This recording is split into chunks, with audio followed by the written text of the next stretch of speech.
Сіздерден үлкен өтініш, қазіргі видеомды подписаться етіп көрсеңіздер. Мен үшін әрбір адамның подпискасы өте маңызды. Барлықтарыңызға рахмет. Видеоны соңына дейін көріңіздер. Сәлем достар.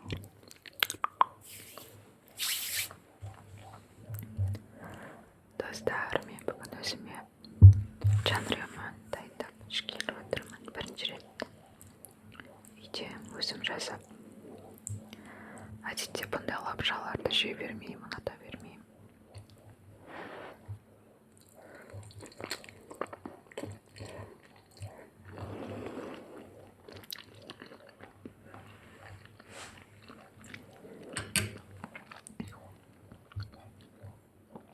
Дәмі күштеген бір жұмыртқа қостым. Мен сорпасын жасып көремін.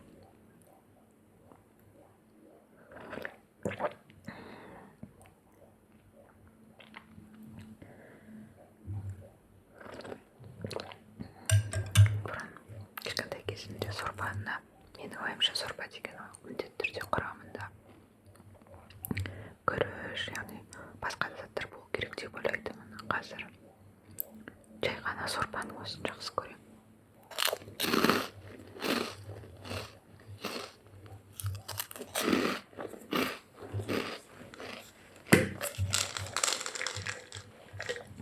Достар, бұл менің кәдімгі шынайы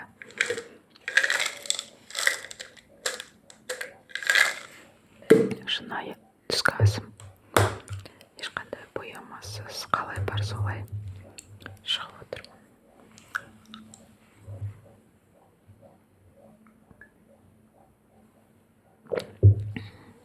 Тамақ барысында ешқандай чай, кофе, су ішпеймін. Тек қана осылай дәрі ішіп отырамын. Бүгін мен сіздерге өзімнің мынау қалқиған құлағымның историясын айтып бергім келеді.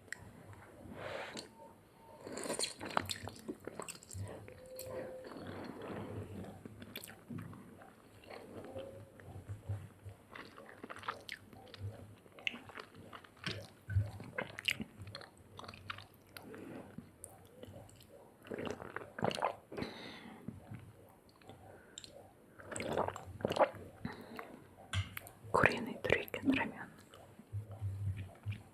Сонымен достар,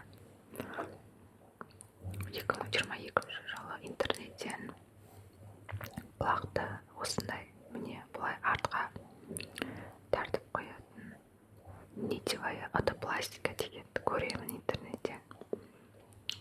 Ойым кетіп, жасатқым кеп барамын.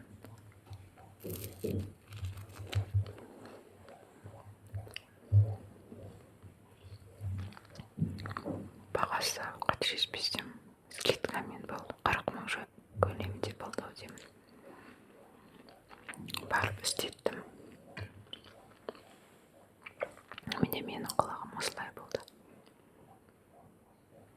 Осылай тұрды құлағым. Жай ғана мына құлақты мына жерге обезболивающий укол салып осылай артқа тартып береді. Құлақ алдынан әдемі көрініп тұрады осылай. Енді әрине жанынан, менде мына жері үлкен болғандықтан жанынан бәрібір әдемі емес көрінген шығар. Бірақ дегенмен де маған ең бастысы құлағымда жөндеу болды. Шашымды ашып жүруге ұяладым.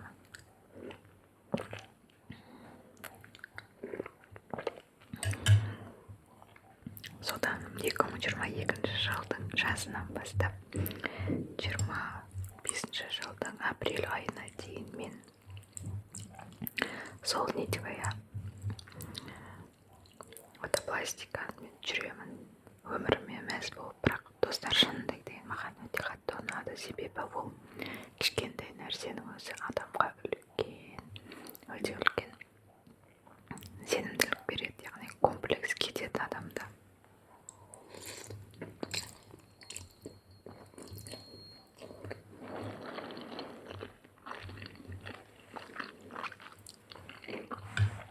Менде өте көп комплекстер бар. Бұрын болған көп шашым ұнамайды, менің шашым бұйра. Маған бетім ұнамайды, менің бетімде мынандай секілдер бар. Маған құлағым ұнамайды, маған кожам ұнамайды дегенде осындай кете береді. Яғни өз өзімді ешқандай бағаламағанмын ғой.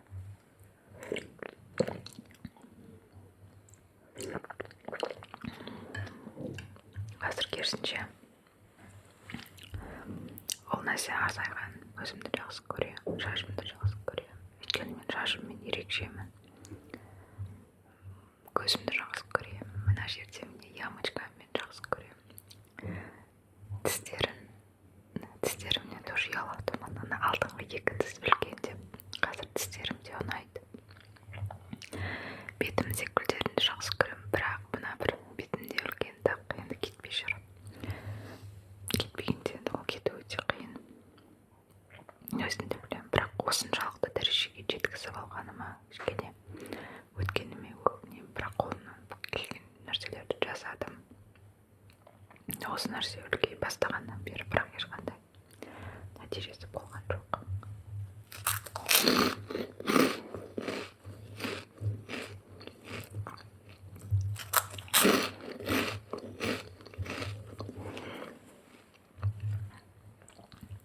Сонымен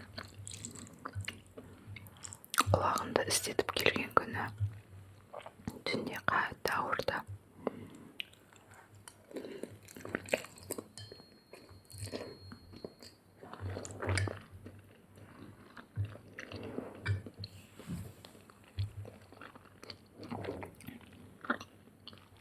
Обезболивающий ішсем де қоймай қатты ауырды.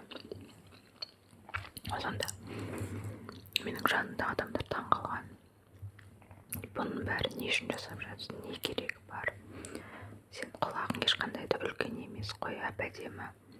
Несі ұнамайды саған деп.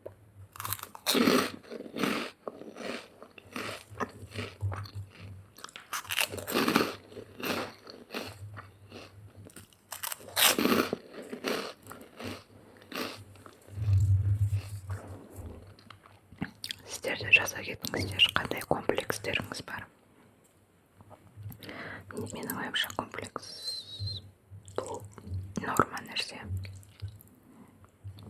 Жай ғана біз өзіміздің комплексімізді басқаларға айтпасақ, басқалар бізден байқай бермейді екен. Мысалы, бір адам айтуы мүмкін, маған мынандай жағым ұнамайды деп. Ал біз оның жағына тіптен мән бермейміз. Біреу айтады, маған мысалы мұрным ұнамайды деп. Мұрнын кішірейтіп көрсетуге тырысып жүретін сол сияқты.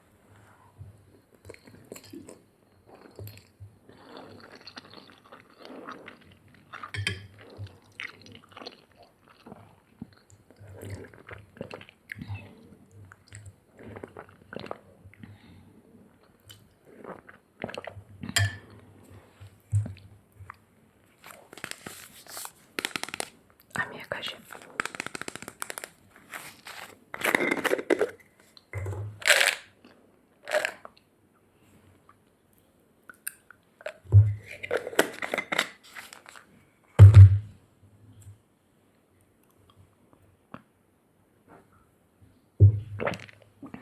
Енді мен өте қатты дұрыс тамақтанамын деп айта алмаймын, бірақ дегенмен де мен сен естірмей қазір не нәрсені үйрендім.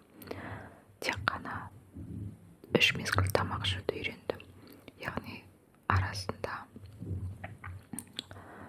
перекус жасауды мүлде қойып кеттім, мүлде перекус жасамаймын.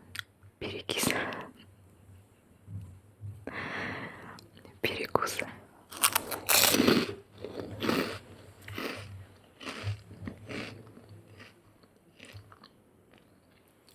Достар, мән бермеңіз. Қарным ашқан ғой қатты.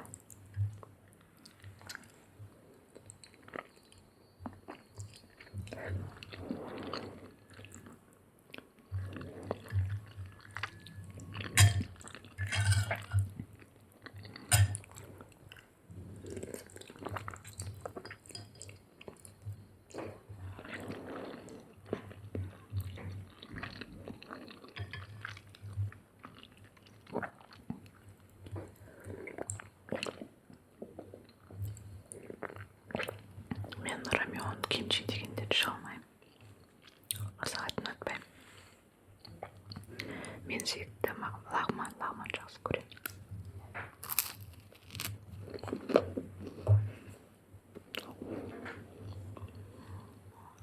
Сонымен құлақтың темасы. Солай мен 3 жылдың көлемінде осы құлақпен, мынандай құлақпен жүрдім. Және 2025 жылдың жоқ, 2025 емес, достар, 2024 жылдың апреліне дейін жүрдім. Сонда 2021-де істеттім, достар, мен қателесіп отырмын. Бәсе 21-де істеттім.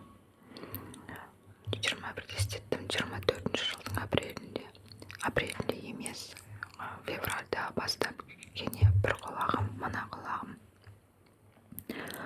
арты ауырып жүрді, мына жер қызарып жүрді. Негізі маған косметолог айтқан, оны косметолог істейді.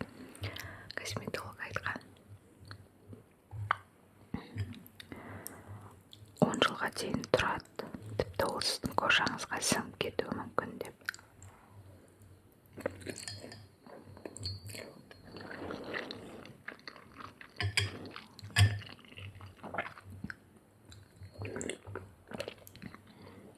Сонымен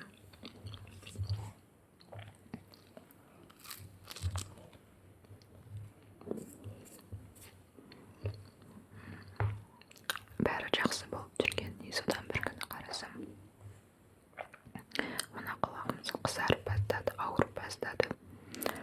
Айнадан қарасам, ештеңе жоқ. Солай уақыт өте берді. Және апрель айында қатты ауырып кетті. Қарасам, түсі өзгеріп жатыр, яғни іріңдеген сияқты болып жатыр. Сонымен не істерімді білмей, не істеймін деп, енді бұрын жасатқан адам ол Астанаға көшіп кеткен. Ол кісі қазір ондай нәрсемен айналыспайды, қайда барамын деп білмей. Және қаншама косметологтарға хабарластым. Олар айтады, білмеймін, бас тартты әйтеуір, қорыққан шығар, енді асқынып кетті деді. Мен сонымен бір косметологты таптым. Өзім тұрып жатқан қалада емес, басқа қалада. Енді арасы 2 сағаттық жер. Ол кісі келіңіз деді, істеп беремін, без проблем деп. Жарайды деп дереу шығып кеттім жолға, барып. Қасымда күйеуім бар, ол да как раз демалыс болған, менде де демалыс, воскресенье күні ғой. Екеуміз барамыз. Барып құлағыма укол салмақшы болады. Айтпақшы, мен бір инстаграмнан сонда бір косметологтарды іздеймін ғой, көмек сұрағым келіп тұр. Сонда бір косметологты тауып алып, маған көмектесіңізші, не істеймін? Маған істеп берген адам қазір бұны істемейді, ол басқа салаға ауысып кеткен деп, енді былай көмек сұрап жатырмын ғой. Содан ол айтады, құлағыңыздағын алдырып тастаңыз, сізде воспаление болып жатыр, және міндетті түрде антибиотик салдыртыңыз дейді.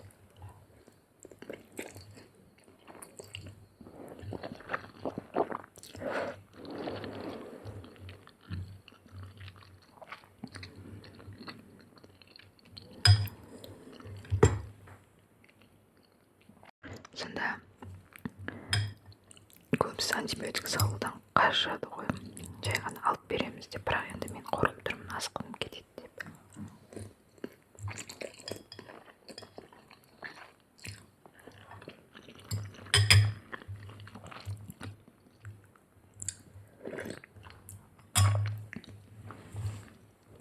Сонымен әйтеуір әлгі жасап беремін деген косметологқа барып, ол құлағымдағын алып берді.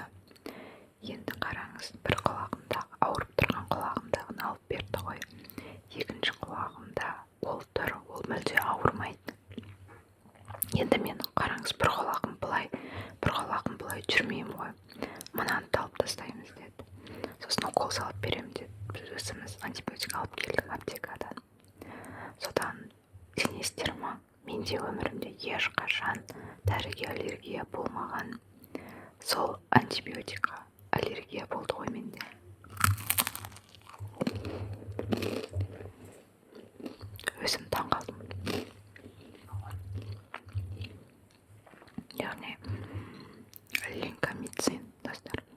ештеңені жасырып отырмаймын. Енді қалай бір сал айтып жатыр ғой, линкомицин деген. Қолыма мына жерге салып көреді. Ол деген қышып қызарып маған аллергия беріп жатыр. Содан екінші құлағымдағын алады ғой. Бұны өте қатты қинап алды, енді айта алмаймын. Бұл деген кәдімгі сіңіп кеткен ғой, енді кәдімгі ойбайлатып жұлып алды ғой. Мына жақ деген қан ағып жатыр. Достар, сондай оңай емес. Красота требует жертв деген сол.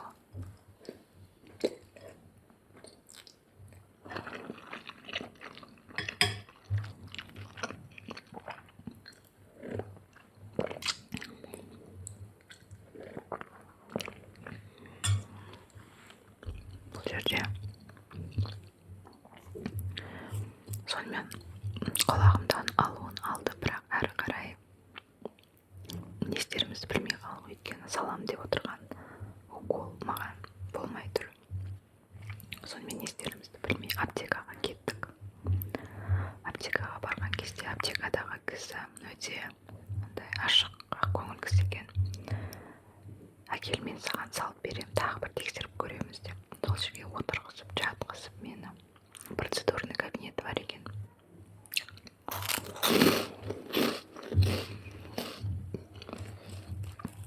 Қайтадан салып көрді, бәрібір аллергия болды. Сонымен басқа бір укол салып, енді мына құлақтың бәрі деген қан ағып ісіп кеткен. Оның бәрін перевязка жасап, екі құлағым былай осылай қайтқан. Егер достар ерінбесем, бұдан болса тауып қоямын осы жерге. Көрсеңіздер болады.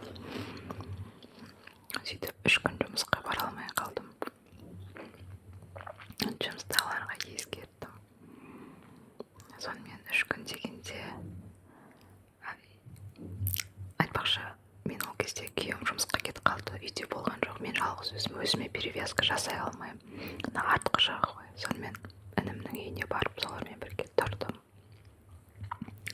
Інімнің әйелі былай құлағым бәріне перевязка істеп, күнінде 2 рет істеп ауыстырып отырды. Солай өзімнің баяғы құлағым қайтып келді. Достар, ренжімеңіздер, мен өзім күлкім келді. Енді сол кезде аптекадағы кісі айтады маған: сен неге бұндай нәрсе істетіп жүрсің? Сен әп-әдемі күйеуің бар деп айтып жатыр да.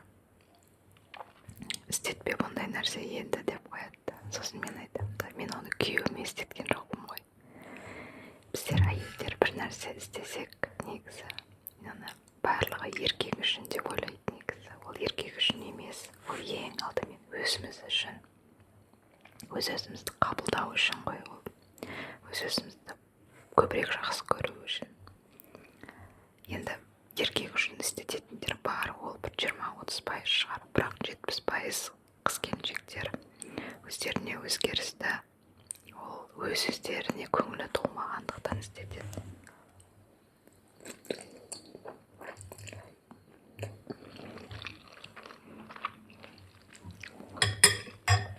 Общем, достар, солай. Сөйтіп сондай бір қызық оқиға болған менде.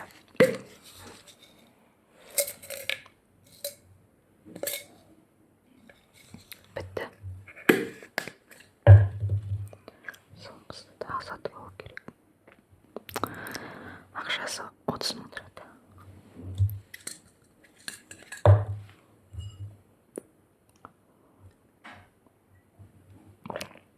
Бір витамин кемі 20 мың, есептей беріңіз. Менде қаншама витамин бар.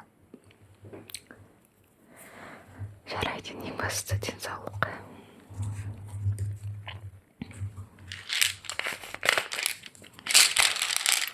Алдында сіздерге ішіп жүрген дәрілерімді көрсеткен. Ол бірінші партия болған, яғни бірінші курс лечения, мынау екінші курс лечения. қаласаңыздар көрсете аламын.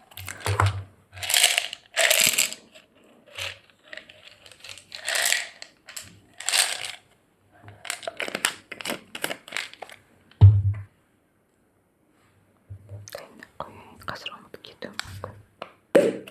Барлығы бір-біріне ұқсайды.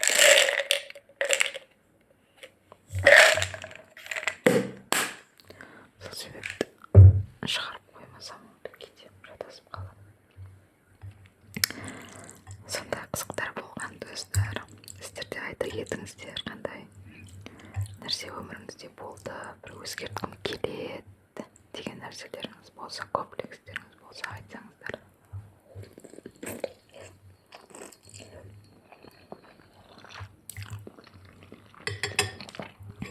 Бізде ер адамдарда ондай проблема жоқ, байқайсыздар ма? Ер адамдар өздерін қатты жақсы көреді.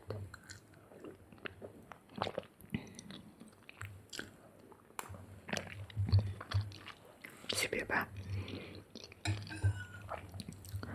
біздің қаншама ғасыр бойы адамзат пайда болғаннан бері әйел адам ер адамның, қалай айтсам болады, ер адамның мнениясын, пікірін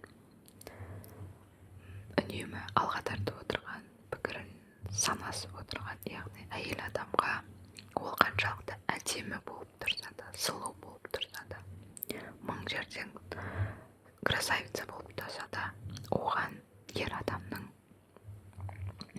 бір ауыз сөз керек, комплименті керек.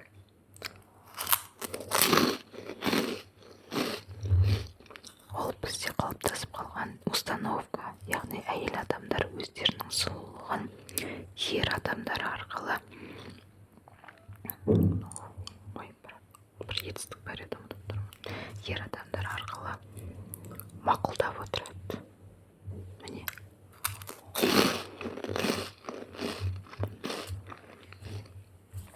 Яғни мың жерден мен әдемімін, мен красавицамын, менде бәрі күшті десе де, ер адамның комплиментін күтіп тұрады. Ол солай қалыптасып қалған. Ал ер адамдар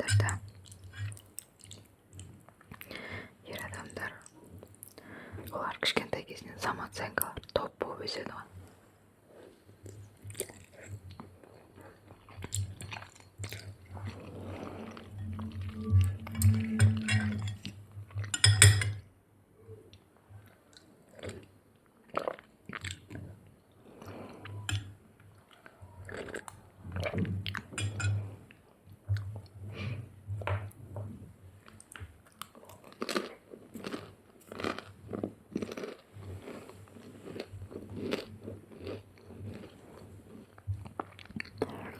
Достар, мен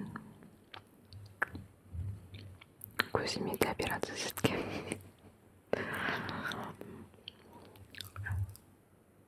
Мен бұрын очки тағатынмын, қазір очки тақпаймын, көзіме операция жасатқанмын. Бірақ сонда да көзімде линза тұрған сияқты, бәрі солай еді.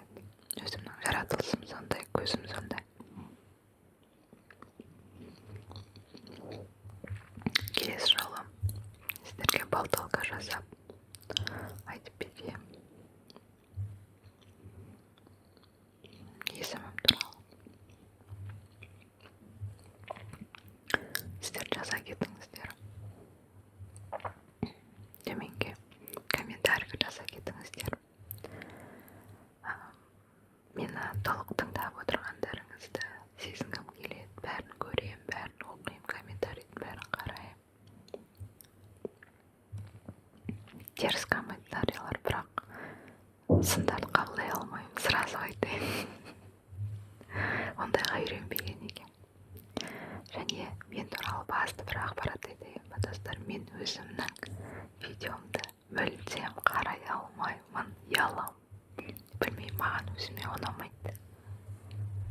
Мүлде қарай алмаймын.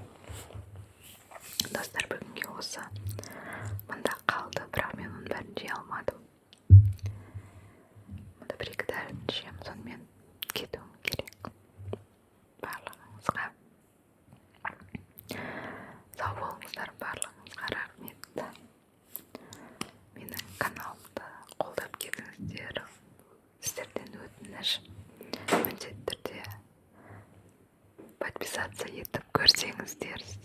сон